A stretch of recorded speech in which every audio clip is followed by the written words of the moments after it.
समय चक्रको साथमा नेपाल टेलिकमको 4G नै पर्फेक्ट छ। नेपाल टेलिकम, राष्ट्रको सञ्चार। औरा सेफ सर्जिकल मास्क।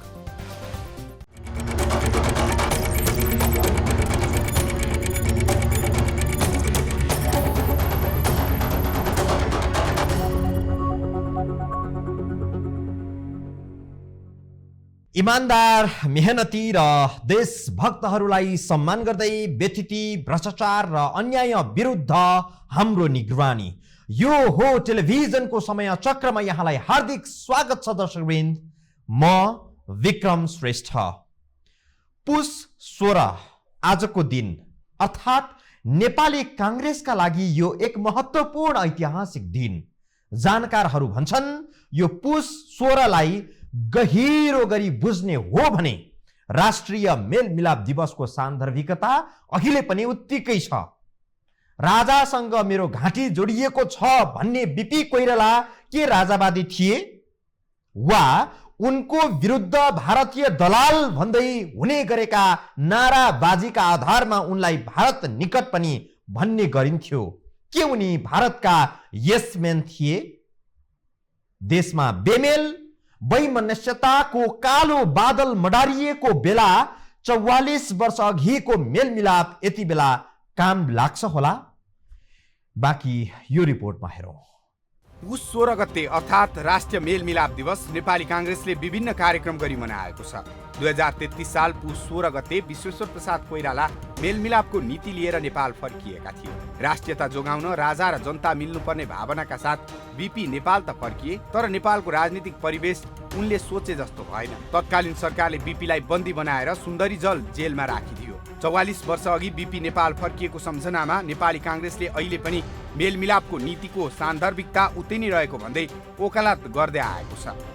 मेलमिलाप हुनु निश्चय पनि राम्रो हो, तर यो मेलमिलाप दिवस नेपाली कांग्रेस बाहेकका राजनीतिक दलहरूले खास महत्त्व दिने गरेका छैनन्। कतिपय अवस्थामा त नेपाली कांग्रेस स्वयंले पनि औपचारिकता पूरा गर्नका लागि मात्रै यो दिवस मनाइरहेको जस्तो लाग्छ। बिहिबार नेपाली कांग्रेसका सभापति शेरबहादुर देउवादेखि अन्य विशिष्ट नेताहरूले राष्ट्रिय मेलमिलाप दिवसको शुभकामना दिएका छन्। केही औपचारिक अनौपचारिक कार्यक्रमहरू पनि भएका छन्। कतिपयले राजासँग बीपी मिल्न नेपाल फर्किएको दाबी गरेका छन्। बिहिबार जनता समाजवादी पार्टीका नेता डाक्टर बाबुराम भट्टराईले सामाजिक सञ्जालमा लेखे, जीवनभर निरङ्कुश राणातन्त्र राजतन्त्र विरुद्ध लडेका बीपीले एउटा विशिष्ट अवस्थामा बाध्य भएर अपनाएको राजासँग मेलमिलापको असफल कार्यनीतिलाई नेपाली कांग्रेसले सर्वकालीन रूपमा मनाउनुको सट्टा 12 बुँदे समझदारीदेखि गणतन्त्रसम्मको यात्रालाई मनाउने र अहिले ओली प्रतिगमन विरुद्ध दरोसँग उभिने नीति लिने होइन र? नेपाली कांग्रेसले मेलमिलापको नीति नछाड्नु, बाबुराम भट्टराईलाई आम नरसम्भारको धङधङी नहट्नु कतै उस्तै त होइन?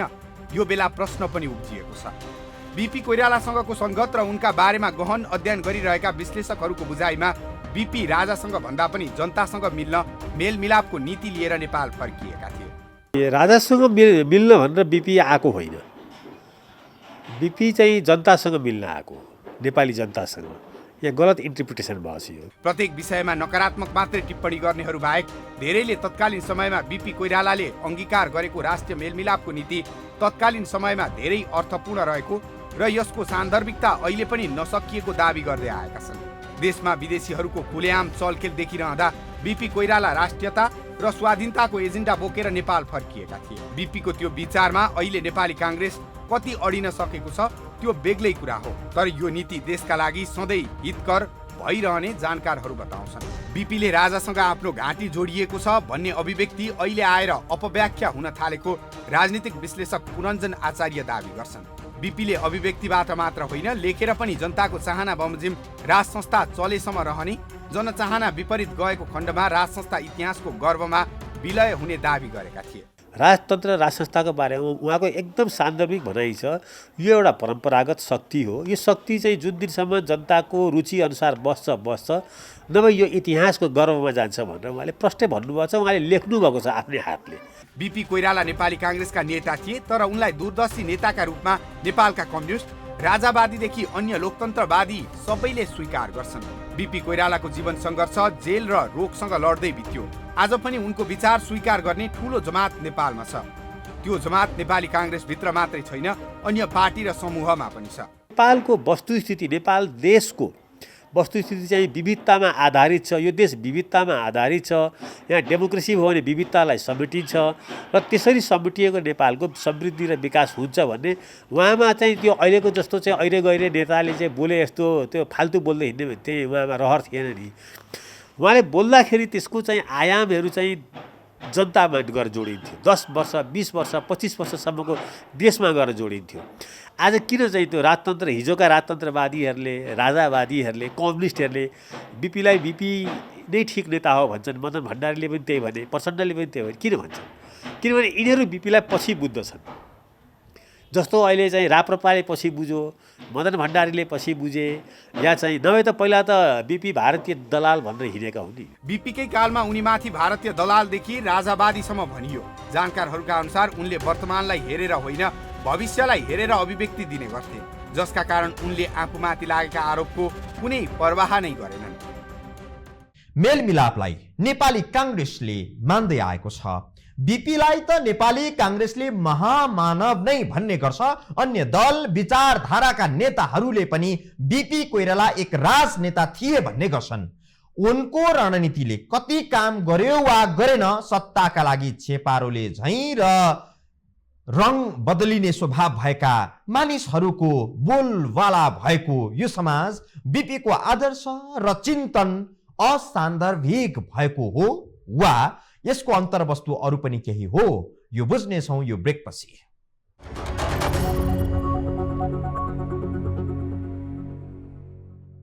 हिजो आज देशको झण्डा जलाउनेहरू, नेपालको भूमि भारतको हो भन्नेहरू, वेलकम इन्डिया लेखेर छातीमा टास्नेहरू खुलेआम घुमफिर गर्न पाइरहेका छन्। देशद्रोह भन्ने के हो भन्ने पाठ अहिले कसैले कसैलाई सिकाउँदैनन्। प्रजातन्त्रका लागि आन्दोलन गर्दा 8-10 वटा राज्यद्रोहका मुद्दा बिपी कोइरालाले खेपेका थिए। 8 वर्ष प्रवास, 8 वर्ष जेल खेप्दा खेप्दै बिपी कोइरालाको जीवनको महत्त्वपूर्ण समय गयो।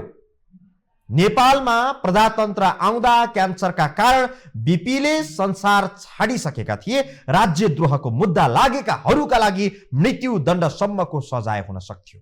सूर्य बहादुर थापा लगायतले त बिपीलाई मृत्युदण्ड दिनुपर्छ भनेर वकालत नै गर्थे। बाँकी यो रिपोर्ट बाहिर।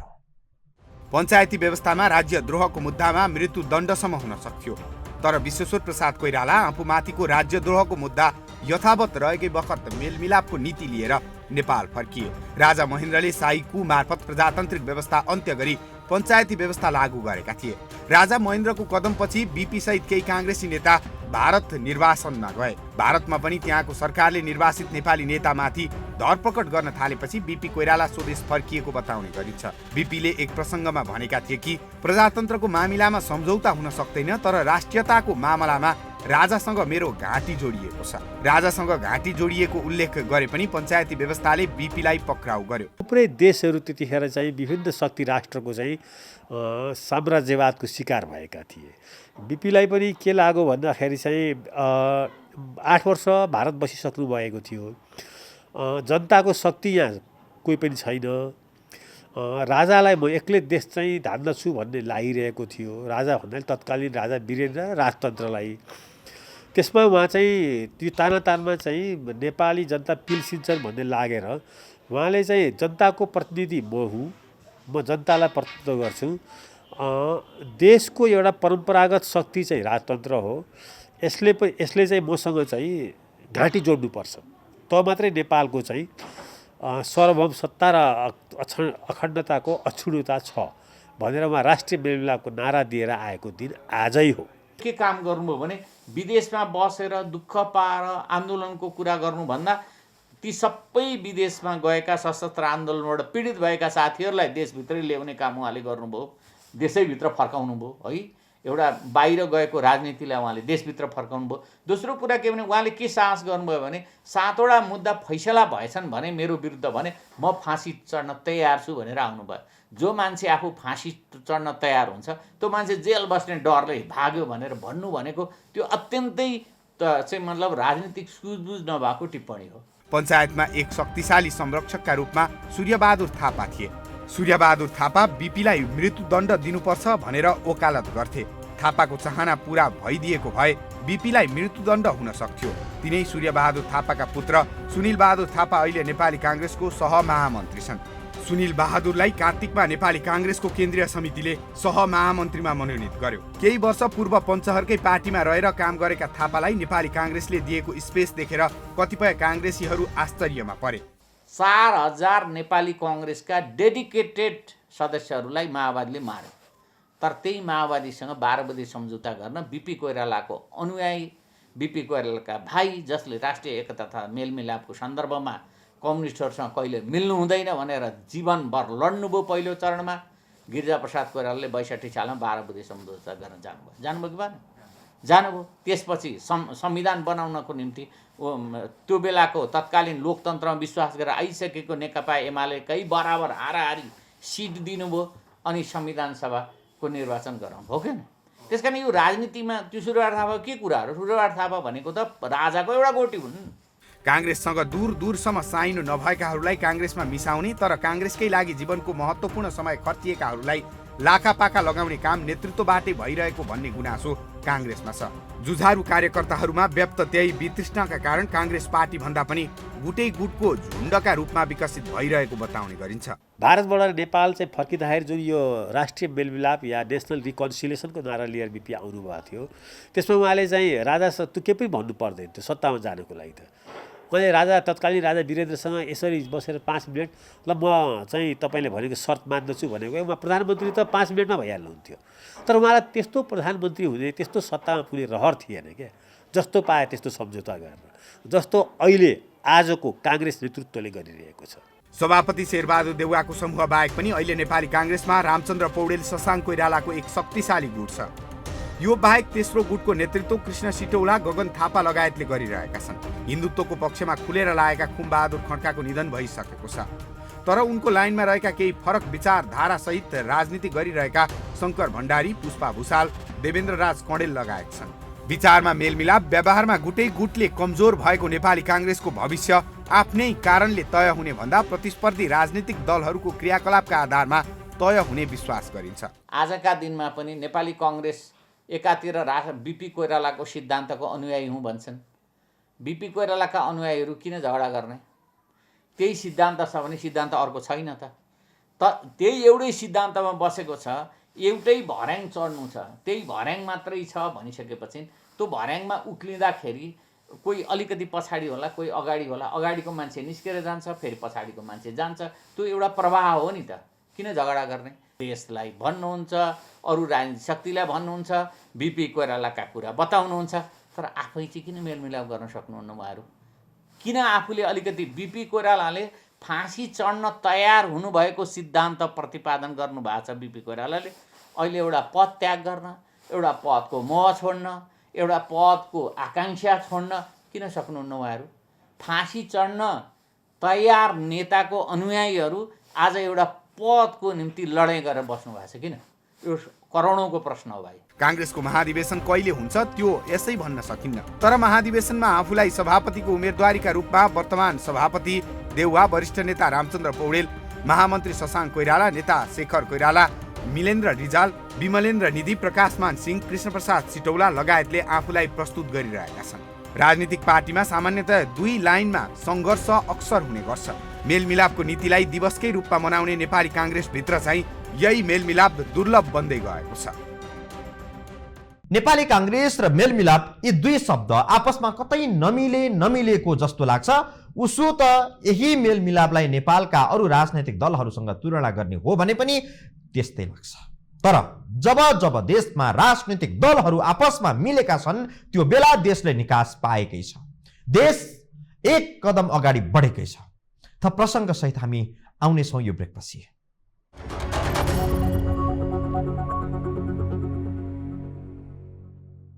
चीनले तिब्बत निल्दा, भारतले सिक्किम निल्दा नेपालमा ठूलो संशय पैदा भएको थियो।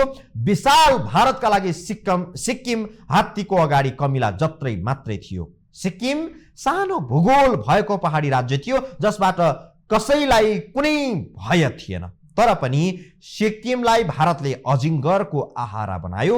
त्यो देखिरहेका बिपीले ठाने कि अब भारतबाट नेपाललाई खतरा हुन सक्छ। नेपाल रहे त आफू पनि रहौला, देश नै नरहे के को प्रजातन्त्र। यही सोचका कारण बीपी कोइरालाको मेलमिलापको सान्दर्भिकता आज पनि उत्तिकै मान्ने गरिन्छ। बीपी नेपाल फर्किँदा दक्षिण तथा पूर्वी एसियाको परिवेश के थियो त? इतिहास पल्टाएर हेर्दा यस्तो तथ्य भेटिन्छ। सिक्किमलाई भारतले विलय गरेको 3 वर्षपछि र बङ्गलादेशका राष्ट्रपति जियाउर रहमानको हत्याको 5 वर्षपछि बीपी कोइराला मेलमिलापको नीति बोकेर नेपाल फर्किएका थिए। त्यो बेला नेपालको राजनीतिमा देश नै नरहने हो कि भन्ने चिन्ताको कालो बादल मडारिन थालेको थियो। उत्तर पूर्वको सानो स्वतन्त्र राज्य जुन 7000 वर्ग किलोमिटर क्षेत्रफलमा फैलिएको सिक्किम भारतका लागि कुनै अर्थमा पनि खतरनाक थिएन। भारतको सार्वभौम सत्ता अखण्डतामा सिक्किमले कुनै हानि पुर्याएको पनि थिएन। विशाल भारतका अगाडि सिक्किम सानो माकुरो जति पनि थिएन, तर पनि भारतले बलपूर्वक सिक्किम निल्यो। अर्कोतिर सोभियत संघ दक्षिण एसियामा समेत प्रभाव जमाउने गरी अघि बढिरहेको थियो। अफगानिस्तानमा सोभियत संघको प्रभावकै कारण ओसामा बिन लादेन सम्मको जन्म भएको बताउने गरिन्छ। बीपी कोइराला नेपाल फर्केको 4 वर्षपछि सोभियत संघ विघटन हुन थाल्यो। 2017 साल पुस 1 गते प्रजातन्त्र हरण भएपछि निर्वाचनमा गएका बीपीका लागि भारतमा प्रधानमन्त्री इन्दिरा गान्धीको तानाशाही र निरङ्कुशताले असहज वातावरण सिर्जना गर्न थाल्यो। स्वतन्त्रता र उदारताका पक्षधर भारतीय नेताहरू चन्द्रशेखर, जर्ज फर्नान्डिज, जयप्रकाश नारायण लगायत बीपी कोइरालालाई समर्थन गर्ने नेताहरूलाई इन्दिरा गान्धीको सरकारले जेल हालेको थियो। बीपी कोइरालाले सधैँ आदर गरिराख्नुभएका, आफ्ना अग्रज तुल्य सम्झिनुभएका विचारक सिद्धान्तकार जयप्रकाश नारायण बीपी भन्दा 12 वर्ष जेठा जेलमा परिसकेका। 12 वर्ष जेठा र अनेकौं तहमा बीपी भन्दा बढी रुग्ण र बिमारी र बीपीलाई सधैँ अप्ठ्यारोमा सेवा गर्नुहुने चन्द्रशेखर, जर्ज फर्नान्डिस जस्ता युवा समाजवादीहरू त्यसमा जेलमा। उनीहरू जेलमै भएको बेला बीपीले निर्णय गर्नुभयो। जयप्रकाश रुग्णावस्था भएको निर्णय गर्नुभयो। बङ्गलादेशमा सैनिक तानाशाही भएको निर्णय गर्नुभयो।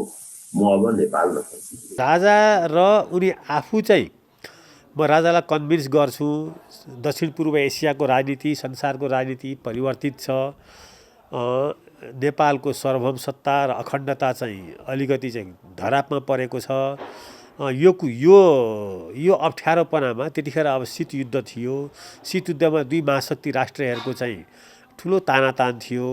रुस चाहिँ अफगानिस्तानसम्म आइसकेको थियो र भारतलाई पनि लिने, भारतमाथि पनि उसको चाहिँ दृष्टिकोण थियो। भारत रुसको खेमामा गएको थियो। नेपालमा राजा महेन्द्रले शासन हातमा लिएपछि भारत सहित लोकतान्त्रिक मुलुकको नैतिक सहयोगमा नेपालमा प्रजातन्त्र पुनर्स्थापनाको अभियान सफल पार्न आफू भारत आएको बताउने गर्थे। तर बीपीका लागि भारत बसाई धेरै अर्थमा असहज हुन थाल्यो। एकातिर प्रजातन्त्रको सवाल, अर्कोतिर नेपालले पनि सिक्किमकै दशा भोग्नु पर्ला कि भन्ने चिन्ताले बीपी कोइराला नेपाल फर्किएका थिए। राजाले प्रजातन्त्रलाई स्वीकार गरेपछि हामीले चाहिँ नि अब यो कति लड्ने, कति जेल जाने, कति चाहिँ दुःख पाउने काङ्ग्रेस पार्टीले र अरू देशका जनताहरूले निकाल्ने सदाको लागि मुक्ति पाउनको लागि उहाँले गर्नुभयो। त्यसपछि चाहिँ नेपालमा गणतन्त्र आएको। त्यो पनि वास्तवमा भन्यो भने सबैसित मेलमिलाप, सबै पार्टीको बिचमा मेलमिलाप, देशभरिका जनजाति आदिवासी सबैको लागि हिमाल पहाड तराई सबैको बिचमा मेलमिलाप होस् भन्ने दृष्टिकोणले पछि चाहिँ यो चाहिँ नेपालमा संविधान सभाका मार्फत संघीय लोकतान्त्रिक गणतन्त्र आयो। त्यो पनि अर्को चाहिँ यो सम्पूर्ण अब चाहिँ एउटा व्यक्तिसित होइन, एउटा संस्थासित होइन, सम्पूर्ण नेपालीको बिचमा चाहिँ मेलमिलाप उहाँले गर्नुभयो। त्यो एउटा धेरै ठुलो उपलब्धि थियो। बीपी यो कुरो बीपीलाई भने कसैले कि चाहिँ जेल जानलाई या थुनामा पर्छु भनेर डराएर बीपी हिँड्ने मान्छे हो भने त यहाँ त जेलै जान होइन त, यहाँ त मृत्युवरण गर्न आउनुभएको थियो। यहाँ नेपालमा बीपीको प्रवेश, गणेशमानजीको प्रवेश, जेल बस्ने कुरा त सामान्य हो नि। आँखा अगाडि चाहिँ 8वटा मुद्दालाई सङ्गीन आपराधिक मुद्दा लगाइरहेको थियो तत्कालीन राजतन्त्रले। त्यसलाई म फेस गर्छु भनेर र यो देशको चाहिँ अखण्डता र सार्वभौम सत्ता जोगाउँछु भनेर बीपी नेपाल आउनुभएको थियो। त्यसकारणले जेल जान डराउने भए त त्यत्रो 8 वर्ष 10 वर्ष जेल बसिसकेको मान्छे, कैयन पीडा भएको मान्छेलाई अब यस्तो चाहिँ प्रश्नले पनि चाहिँ सुन्नेलाई पनि पीडा दिन्छ, भन्नेलाई पनि पीडा दिन्छ। मेलमिलापको नीति लिएर बीपी कोइराला नेपाल फर्किएको 44 वर्ष भइसकेको छ। तर पनि मेलमिलाप भन्ने विषय नेपालको राजनीतिमा दुर्लभ घटनाका रूपमा मात्रै देखिने गरेका छन्। राष्ट्रिय मेलमिलाप भनेको नेपालको विविधतालाई अँगालो मार्ने हो। एउटा त्यसमा विभिन्न चाहिँ विचारहरू फुल्न फल्न पाउनुपर्छ, विभिन्न जाति धर्म संस्कृतिहरू खेल्न पाउनुपर्छ। त्यो किसिमको राज्यको यसले कल्पना गर्छ, खालि कम्युनिस्ट पार्टीको मात्रै कल्पना गर्दैन कि। त्यस कारणले कम्युनिस्टहरूले चाहिँ काङ्ग्रेसले त रिकन्सिलिएसन बुझिरहेको छैन भने कम्युनिस्ट पार्टीहरूले यो बुझ्नलाई गाह्रो छ, टाइम लाग्छ। सकारात्मक दृष्टिकोणबाट हेर्ने हो भने नेपालका राजनीतिक दलहरूमा अभूतपूर्व मेलमिलाप पनि यसबीच भएका छन्। 7 दल र माओवादी बीच भएको मेलमिलापले माओवादी विद्रोह समाप्त भएको थियो। प्रमुख राजनीतिक दलहरूबीच सहमति हुँदा 72 सालमा नेपालमा संविधान जारी समेत भयो। दलहरूबीच सहमति हुँदा त्यसको परिणाम सधैँ सुखद नै भएको छ। राजनीतिमा यस्तो मिलन दुर्लभ नै हुने गरेको छ।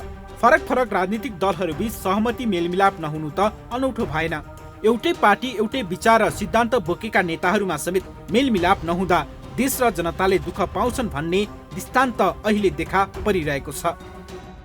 ठुलो देशको बीचमा रहेको नेपालका लागि सधैँ कुनै न कुनै प्रकारको भय हुँदो रहेछ, डर। पृथ्वीनारायण शाहका दिव्य उपदेशदेखि बीपी कोइरालाका विचारहरूसम्मले यही सङ्केत गर्दछ।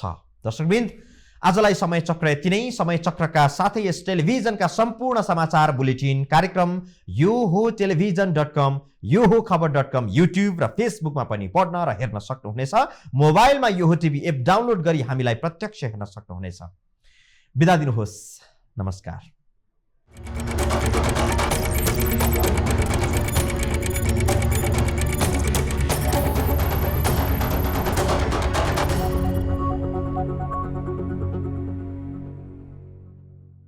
समय चक्रको साथमा नेपाल टेलिकमको 4G नै पर्फेक्ट छ। नेपाल टेलिकम, राष्ट्रको सञ्चार। औरा सेफ सर्जिकल मास्क